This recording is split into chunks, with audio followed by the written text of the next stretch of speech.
Посол Сполучених Штатів Америки відреагувала на удар по Києву одразу після візиту Джейка Саллівана до столиці України. Бріджит Брінк, надзвичайний повноважний посол США в Україні, поставила риторичне питання про те, чи стали сьогоднішні удари по Києву відповіддю Росії на вчорашню зустріч у Києві радників з питань безпеки з країн усього світу для обговорення формули миру Володимира Зеленського.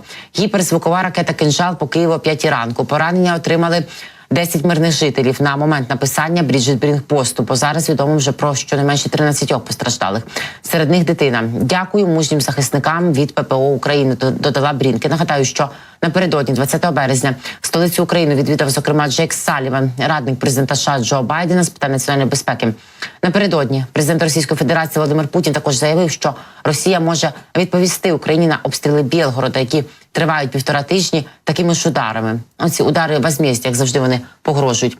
От тим самим ми можемо відповісти, казав російський деспот. Можемо бити і по цивільній інфраструктурі, і по всіх інших подібних об'єктах, по яких противник завдає удару, заявив Путін і бив по дитячому садочку і багатоповерхівках.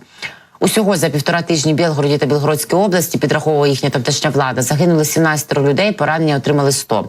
Але Білгород не припиняє переносити війну на свою територію, тому що Путін якраз її і розв'язав. З самого ранку в Білгороді гучні вибухи, уламками посікло будинки і спортивну арену.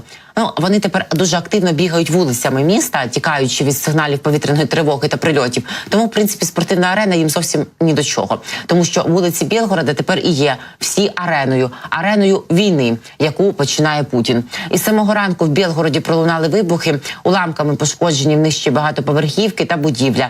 А на що ви бомбите Білгород, росіяни? Не бомбіть. Про це повідомляють місцеві ЗМІ. По вулиці Щорса від уламків пошкоджено приватну автівку. На цій самій вулиці пошкоджено житловий комплекс, там побиті вікна та фасад. Криворука російська ППО шкодить своїм ж вікнам і фасадам. Що ж поробиш? Уламок впав на автомобіль, звітують вони по вулиці Мокроусова. Якраз там і підсохло. Також прилетіло в мікрорайон Дубровка, пошкоджена Білгород-Арена.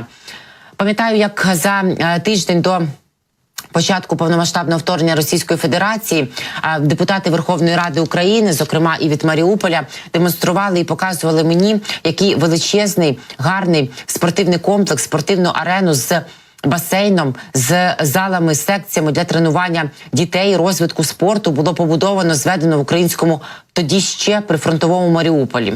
Пройшов буквально якийсь тиждень, до запуску цього центру залишалося кілька днів. Але Росія, запустивши весь свій арсенал своєї зброї, пилисосячи Маріуполь з усього, що тільки можна, з моря, з повітря, з суші, знищуючи це місто і стираючи разом із мирними мешканцями в своїх імперських агоністичних амбіціях, стерла не лише цю спортивну арену, а десятки тисяч життів українських, цивільних, мирних, ні в чому не винних людей. І майбутнє дітей, які мали тренуватися в цій арені. Але ми, звісно, відбудуємо, а Білгород-Арена уже навряд чи колись відбудується і по ділом їм. Пропагандистські телеграм-канали повідомляють, що уламками снарядів посічена ось ця Білгород-Арена і зовсім нам не жаль. Міноборони Росії стверджує, що в Білгородській області було запущено 10 реактивних снарядів, а вони, російські вампіри, постійно бачать, що вампіри запускаються по них, так їм здається. За заявою Міністерства пресечення Російської Федерації, близько 8 ранку за місцевим часом у повітря над Білгородською областю було збито 10 реактивних снарядів, випущених реактивною системою залпового вогню РМ-70 «Вампайр», звітують у Міністерстві Шойгу. Ця система використовується з початку минулого тижня для обстрілів Білгорода, бідкаються вони. Раніше білгородський губернатор Слава Гладков повідомляв про ракетну небезпеку в місті та Білгородському районі. Це вже звичні його пости, там вони просто один за одним нарізаються, що, в принципі, дуже заслужено для Білгородщини. А незабаром там був сигнал про скасування загрози, але це ненадовго. Місцеві ресурси публікували ті фото, які вам показували можливих наслідків. Місцеві мешканці бігли ранковий марафон просто по всьому місту. Ось так жити в реаліях війни. Ви ж не вимагаєте Путіна її зупинити? Вона зупинить вас.